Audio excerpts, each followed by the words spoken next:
Now it's time for the crew and the driver to test the car and the first days of the meet are strenuous and exhausting.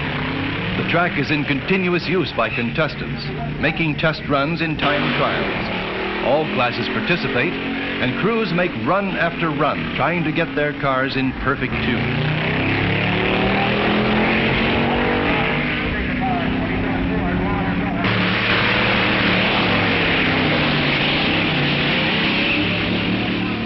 For the spectator, it's an exciting time too, because they have the opportunity to observe the many different classes in action and compare their elapsed times.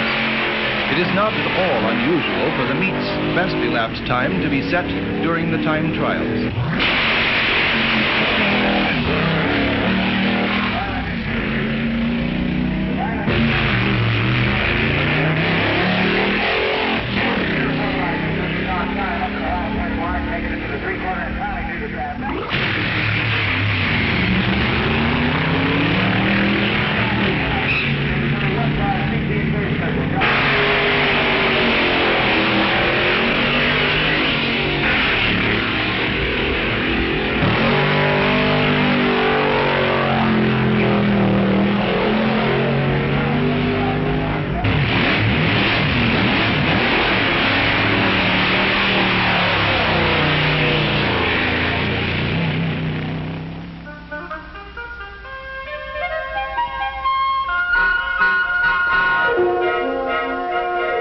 Parking lots and stands were filled to capacity as enthusiasts turned out in droves.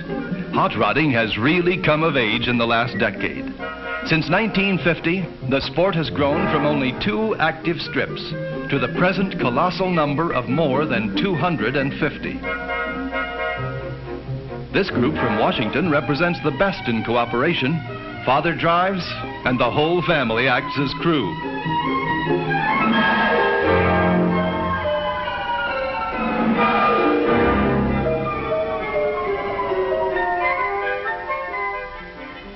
Whether it's an airplane engine or a V8, there's always work to be done. And a cool drink hits the spot on a hot day.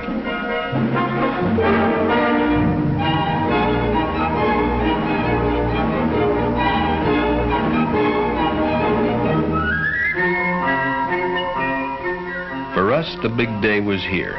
We were ready for the flat-out run to see if we really had it or not.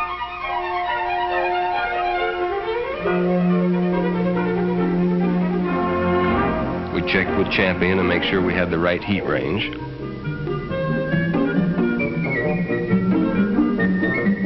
The Parkers were all at it too, making their last-minute adjustments.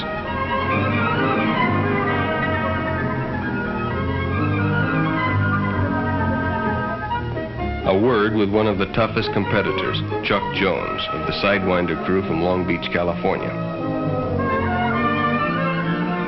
And then we were ready to take her down to the line.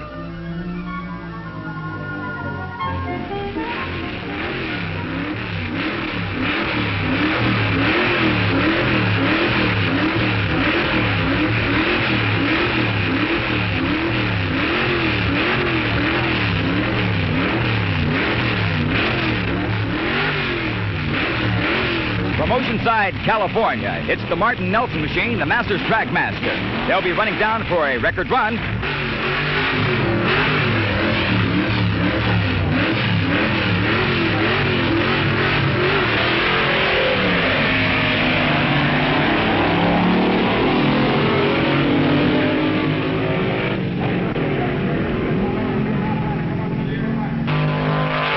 Counterclaps with top elapsed time on our Chrontech clocks, a 9.12 seconds. The Nelson Martin machine, the Masters Dragmaster.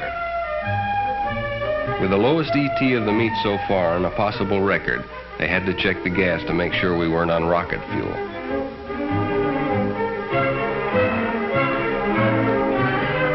I felt mighty good on the trip back to the pits.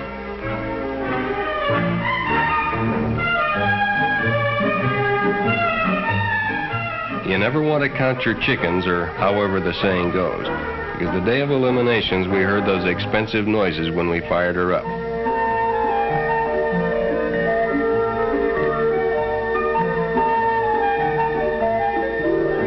Nick was a big help.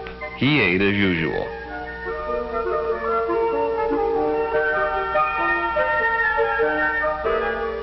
There was nothing to do but tear her all down and see what the trouble was.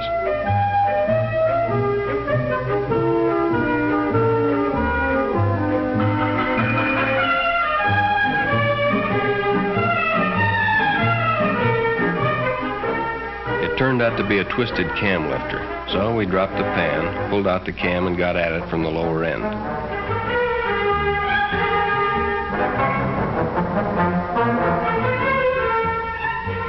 Fortunately, the cam was okay. The eliminations were starting and time was working against us.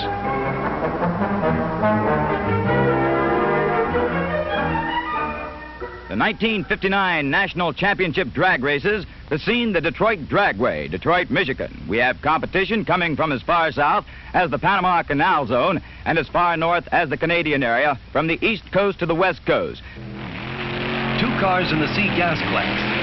Jamie Parker on the tower side.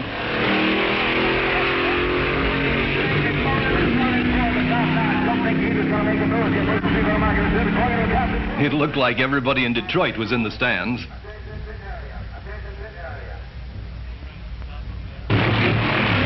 Bill Parker in his A-gas coupe against Bill Waddell.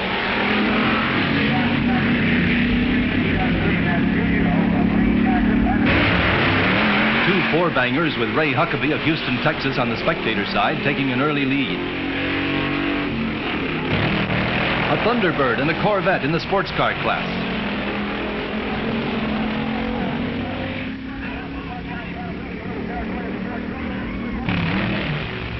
Two Chevy sedans vying for class honors.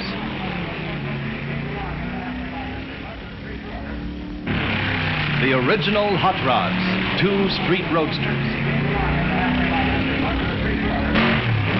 An Austin against a Fiat in the altered coupe class. The Cotton Pickens Special from Arizona taking the lead in the modified roadster class. In the competition coupe class, Naki and Veselka's last year's class winner blows up and loses to Robert Andrews of Ohio. Bernie Partridge in Misfortune from California gets a good start in the modified roadster class. With only minutes left, we got her buttoned up and down to the staging area.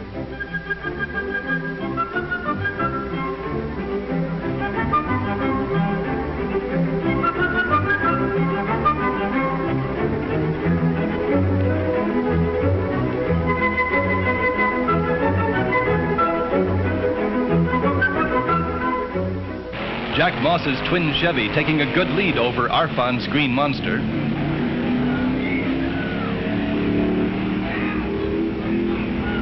Tetch Ishimaru taking an early lead in his A dragster. And the very beautiful Misfire III, a blown Chrysler dragster from California on the spectator side. 2 blown A dragsters getting off to a good start.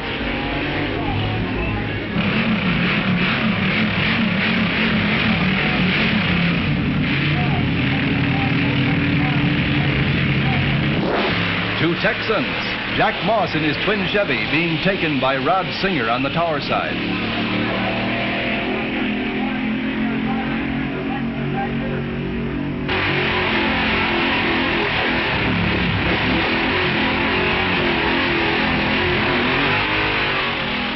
Dode Martin in the Dragmaster, losing to Tetz Ishimaru.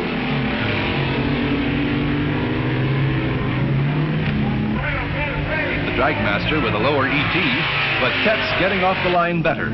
Well, that's drag racing.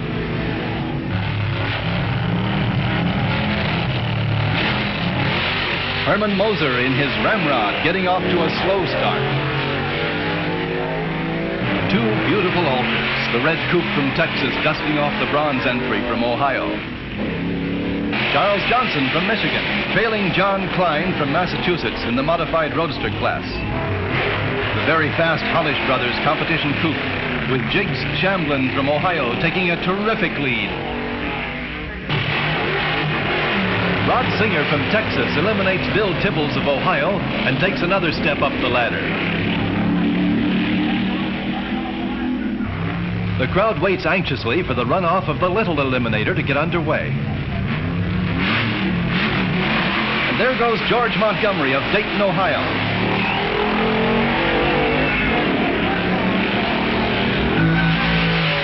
The winner with hood flying.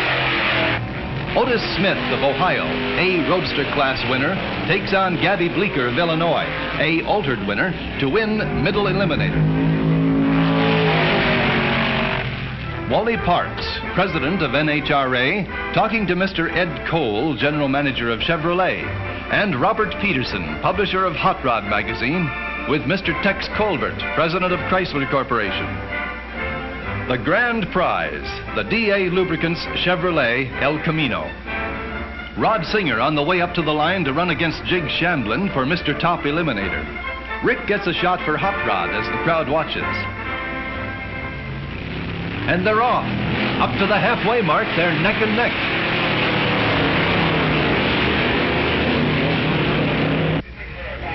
And coming into the tracks is Rod Singer way out in front.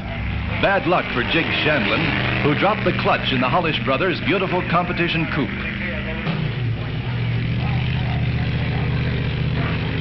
On the starting line, the Green Monster, 1945 Allison-powered dragster with much go. And there's the flag. It's Bill Smith getting on the big green sign. He approaches the quarter mark of the strip, going wild up to halfway. He's on it and into the three-quarter. He's really coming on and into the traps with a top time, a top Klondike time of 170.45 miles per hour. 170.45 miles per hour with the top time of the meet.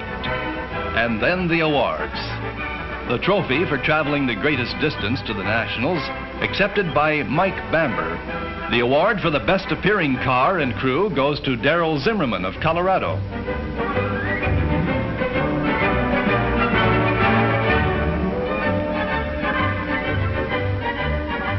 And the trophy for the best engineered car to Mr. and Mrs. Lindley's Misfire III from California.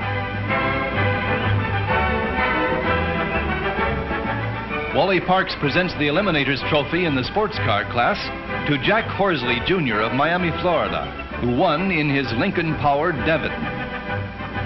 George Montgomery of Dayton, Ohio, receiving his trophy for winning as the Little Eliminator. To the beautiful Otis Automotive Special of Akron, Ohio, goes the trophy for Middle Eliminator.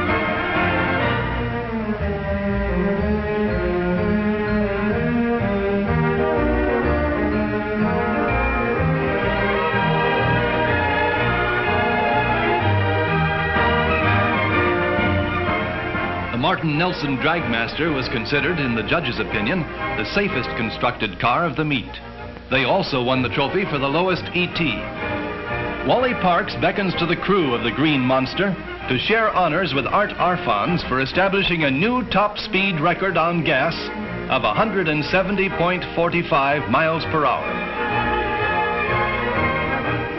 And here comes the Singer-Miller car being pushed back to the winner's circle. The car that won the meet.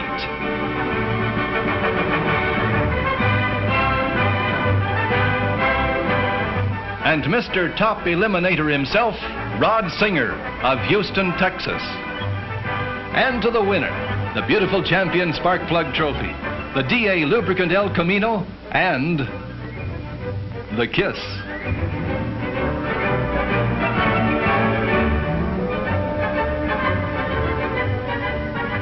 And so another Nationals draws to a close. Records have been set and broken. Ideas have been exchanged. Enthusiasts will return to garages and workshops to create new machines that will go a little faster and get from here to there in a little less time. For this is the story of ingenuity in action.